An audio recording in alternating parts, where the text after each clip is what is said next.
سورہ تبت یہ سورہ مکی ہے۔ اس کا ایک نام سورہ لہب بھی ہے اور ایک اس کا نام سورۃ المسد بھی ہے۔ تو یہ سورت اس وقت نازل ہوئی جب نبی اکرم صلی اللہ علیہ وسلم کو حکم ہوا کہ آپ اپنے رشتہ داروں کو ڈرائیں اور ان کو واعظ و نصیحت کریں۔ اللہ تعالیٰ نے فرمایا وَأَنذِرْ عَشِيرَتَكَ الْأَقْرَبِينَ کہ آپ اپنے قریبی رشتہ داروں کو ڈرائیں، یعنی دعوت و تبلیغ کا آغاز اپنے گھر سے، اپنے خاندان قبیلے سے کریں، تاکہ کل کو کوئی اعتراض نہ کرے جی ہمیں سمجھاتے ہیں تو اپنے گھر والوں تو پہلے سمجھاتے نہیں۔ تو ویسے بھی اصولی طور پہ جیسے سب سے پہلے قریبیوں کا حق بنتا ہے ہر لحاظ سے، تو اسی طرح جب دین کی باری آئے تو پھر بھی قریبی رشتہ داروں کا ہی حق بنتا ہے پہلے ان کو ڈرایا جائے، یعنی گھر سے پہلے تبلیغ کا آغاز کیا جائے۔ تو جیسے حکم ہے کہ اے ایمان والو اپنے آپ کو بھی تم جہنم کی آگ سے بچاؤ اور اپنے اہل و عیال کو بھی بچاؤ۔ تو اس لیے انسان کو چاہیے کہ آپ خود بھی اور اپنے بال بچوں کو، بہنوں بھائیوں کو، رشتہ داروں کو، ماں باپ کو، سب کو ڈرائے یا سب کو پیغام دے دین کا، دعوت کا، گھر سے پہلے آغاز کرنا چاہیے۔ تو نبی اکرم صلی اللہ علیہ وسلم کو جب یہ حکم ہوا تو آپ صفا پہاڑی پر چڑھے تو آپ نے کہا یا صباحا۔ تو یہ آواز اس وقت عرب میں لگائی جاتی تھی جب کوئی خطرہ ہوتا، یعنی جب کوئی کسی قسم کا خطرہ لاحق ہوتا تو عرب والے لوگ یہ کہتے یا صباحا، تو لوگ سمجھتے کہ کوئی دشمن آ گیا، حملہ آور ہو گیا، یا کوئی اس کو جانور کوئی حملہ آور ہوا ہے، کوئی درندہ آ گیا ہے، کوئی اس کو تکلیف پہنچی ہے، تو لوگ فوری طور پہ باہر نکل آتے، اکٹھے ہو جاتے، جمع ہو جاتے کہ ایک آواز کدھر سے آئی ہے، کسی کو کوئی خوف لاحق ہوا ہے۔ تو جب آپ نے آواز لگائی تو سب لوگ اکٹھے ہو گئے۔ جب اکٹھے ہوئے سب لوگ ایک اس پہ جگہ پہ، پہاڑی پہ، صفا پہ، تو پھر آپ نے فرمایا کہ مجھے یہ بتاؤ اگر میں تم کو یہ کہوں کہ اس پہاڑ کی پشت پر، یعنی اس پہاڑ کی دوسری جانب ایک سوار لشکر، گھوڑ سوار لشکر ہے جو تم پر حملہ آور ہونا چاہتا ہے یا حملہ کرنا چاہتا ہے، تو کیا تم میری تصدیق کرو گے؟ انہوں نے کہا جی ہاں ہم کریں گے۔ کیوں؟ اس لیے کہ ہم نے آپ کو کبھی جھوٹا نہیں پایا، آپ نے کبھی جھوٹ بولا ہی نہیں، تو اس لیے ہم آپ کی تصدیق کریں گے۔ تو حالانکہ آپ پہاڑی کے اوپر چڑھے ہوئے ہیں، وہ سامنے کھڑے ہوئے ہیں، تو بیک سائڈ پہ ہی ہے، تو کسی نے نہیں کہا تو پتہ تو کر لیں واقعی کوئی ہے بھی ہے یا نہیں، یا آواز تو سنائی دے رہی گھوڑوں کی یا اونٹوں کی یا کسی چیز کی بھی، لیکن چونکہ ان کو پتہ تھا کہ جو یہ بات کہتے ہیں سچ کہتے ہیں، ابھی آپ نے نبوت کا دعویٰ نہیں کیا تھا، تو 40 سالہ زندگی آپ نے میں گزاری ہوئی تھی، تو ان کو پتہ تھا، تو کہنے لگے کہ ہمیں پتہ ہے کہ آپ نے کبھی جھوٹ نہیں بولا، تو آپ نے فرمایا پھر بھائی میں تم کو اللہ کے عذابوں کی طرف سے ڈرانے والا آیا ہوں، تو تم اللہ کے عذابوں سے ڈر جاؤ، یعنی جس تم کفر اور شرک میں مبتلا ہو اس سے باز آ جاؤ۔ تو یہ سن کر آپ کا جو چچا تھا نا ابو لہب، جس کے نام پہ یہ صورت ہے، اس کا اصل نام جو تھا وہ تھا عبد العزیٰ، تو اس کی کنیت تھی ابو لہب۔ عبد العزیٰ ایک بت تھا ان کا، لات منات حبل عزیٰ جو بت رکھے ہوئے تھے انہوں نے، تو عزیٰ بت تھا، اس کے نام پر انہوں نے نام رکھا تھا عبد العزیٰ، یعنی عزیٰ کا بیٹا، جیسے آج کل لوگوں نے کئی شرکیہ نام رکھے ہوئے ہیں، تو یہ غلط ہیں۔ جب بھی عبد لگانا ہے اس کے ساتھ اللہ لفظ لگانا ہے یا رحمان لگانا ہے، یعنی عبداللہ، عبد الرحمن، عبید الرحمن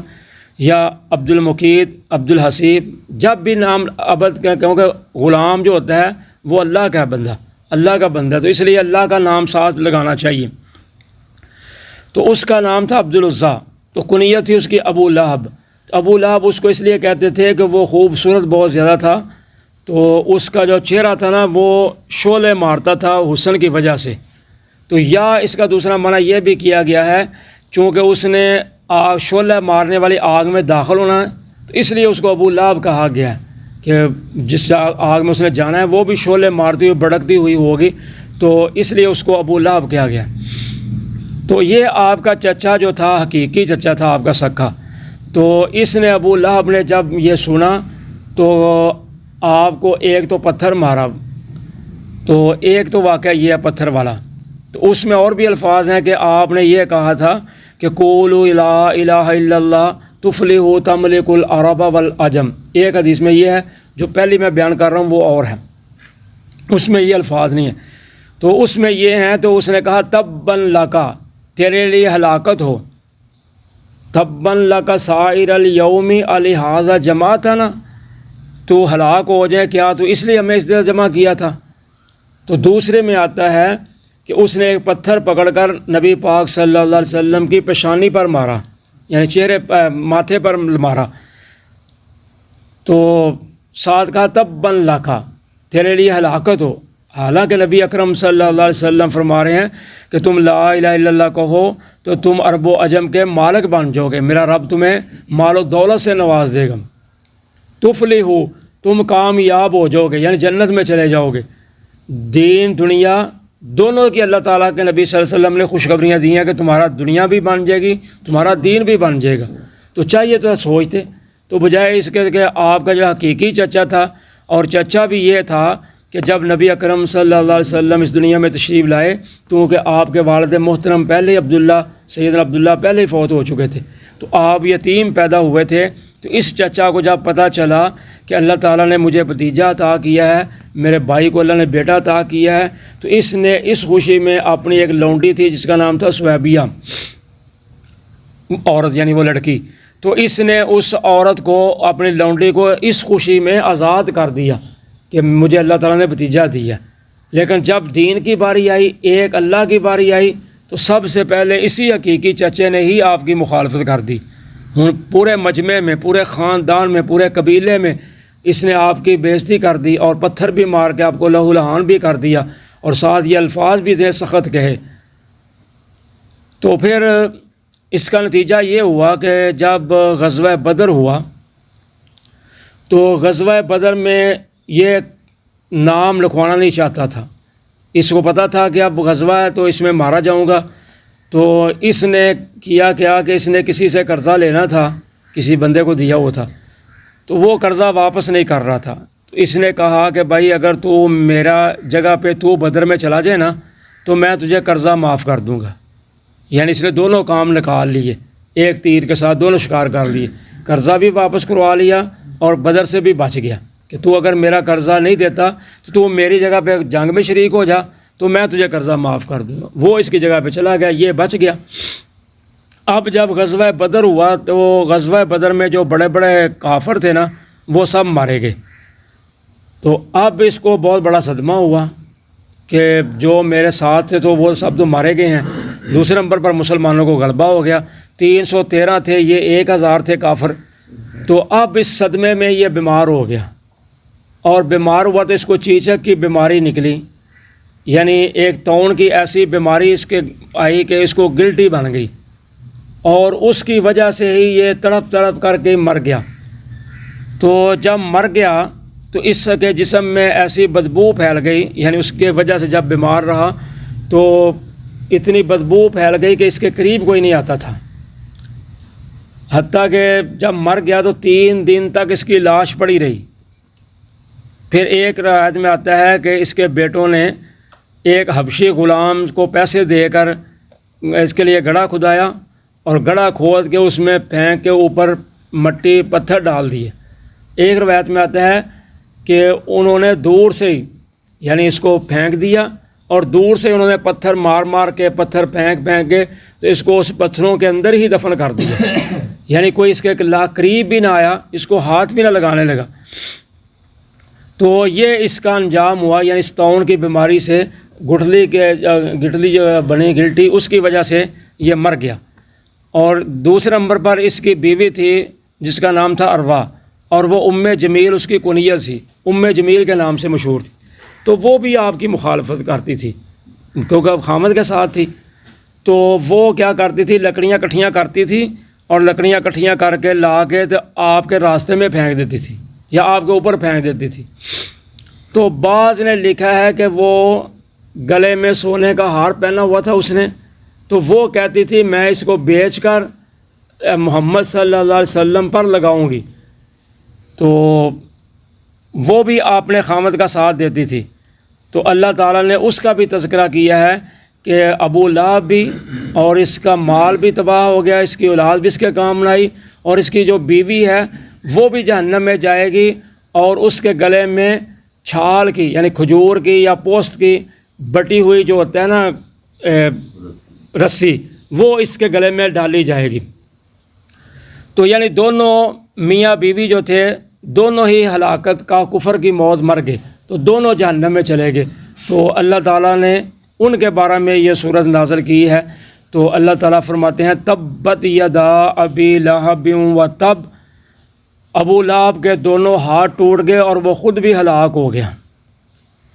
تو حالانکہ ہلاک ہو گیا تو ہاتھ تو اس میں شامل ہیں، جب بندہ جو مکمل ہلاک ہو گیا تو ہاتھ بھی اندر ہی ساتھ ہی ہوتے ہیں۔ لیکن یہ عرب کا ایک محاورہ ہوتا ہے کہ عرب والے جو تھے وہ اس طرح کے الفاظ بولتے تھے کہ تریبت یدا کا، تیرے ہاتھ خاک آلودہ ہو، یا تیرا ناک خاک آلودہ ہو، مطلب کیا کہ تو ہلاک ہو جائے، تیرا ناک تمہارا تو تباہ ہو جائے۔ تو اللہ تعالیٰ نے بھی ایک محاورے کے طور پر یعنی جز ایک استعمال کیا ہے جس میں کل سارا شامل ہے۔ فرمایا تبت یدا ابی لہب و تب، ابو لہب کے دونوں ہاتھ ٹوٹ گئے اور وہ خود بھی ہلاک ہو گئے، یعنی جس ہاتھ کے ساتھ تو نے پتھر مارا ہے نا، تیرے دونوں ہاتھ تباہ ہو گئے، دونوں ہاتھ تیرے ٹوٹ گئے۔ تو ما اغنا عنہ مالہ و ما کسب، نہ تو اس کا مال اس کے کام آیا اور نہ جو اس نے کمایا تھا، یعنی اس کا مال و دولت پیسہ وغیرہ یا پھر اس کی رئیسانہ حیثیت یعنی اس کی چودھر، اس کی بادشاہ جاہ و منصب، وہ بھی اس کے کام نہ آیا اور اس کی اولاد بھی اس کے کام نہ آئی۔ سیصلی نارا ذات لہب، ان قریب وہ بھڑکنے والی آگ میں جائے گا یا اس کو داخل کیا جائے گا۔ تو جیسے اس کا چہرہ شعلہ مارتا ہے اسی طرح ہم اس کو شعلے مارنے والی آگ میں ہی داخل کریں گے۔ وامرأتہ حمالۃ الحطب، اور اس کی بیوی جو لکڑیاں ڈھونے والی تھی یعنی اٹھانے والی تھی یا جمع کرنے والی تھی۔ تو بعض نے کہا ہے کہ وہ جہنم میں جو اس کا خامد ہوگا نا ابو لہب، وہ جہنم میں ہوگا، تو یہ لکڑیاں کٹھیاں کر کے ڈھو کے لا کے تو اس کے اوپر اور پھینک دی جائے گی، یعنی آگ اور زیادہ بڑھتی جائے گی۔ تو بعض نے پہلے ہی منع کیا، نہیں دنیا والا معنی ہے کہ یہ دنیا میں ایسا کرتی تھی، لکڑیاں لاتی تھی لا کے آپ کے اوپر پھینکتی تھی نبی پاک صلی اللہ علیہ وسلم کے، یا راستے میں پھینک دیتی تھی۔ تو یہ مطلب بعض نے دونوں لیا، ادھر کرے گی جہنم میں جا کر یا ادھر جو کرتی تھی۔ فی جیدہا حبل من مسد، اس کی گردن میں کھجور کی بٹی ہوئی رسی ہوگی۔ تو جید کہتے ہیں یعنی ایسی مضبوط رسی جو مونج کی یا کھجور کی ہو، یا جیسے تار ہوتی ہے ہماری تاریں جو بڑی جاتی ہیں ایسے، یا مختلف لوگوں نے ترجمے کیے ہیں۔ بعض نے کہا ہے کہ وہ اس دنیا میں یعنی اپنے گلے میں رسی ڈالے رکھتی تھی، اس لیے اس کو بیان کیا ہے۔ لیکن زیادہ جو صحیح وہی ہے کہ اس کو جہنم کہتے ہیں، قیامت کہتے ہیں جہنم میں اس کے گلے میں جو طوق ہوگا وہ تاروں سے بنا ہوا ہوگا، یعنی ہم اس کو ایسی شدت اور مضبوطی کے ساتھ اس تاروں کے ساتھ باندھ دیں گے جہنم میں، اس کے گلے میں طوق ڈال دیں گے۔ تو یہ ہے اس صورت کا شان نزول اور سبب جو اللہ تعالیٰ نے اس پوری صورت میں مکمل بیان فرمایا۔ جزاکم اللہ خیر۔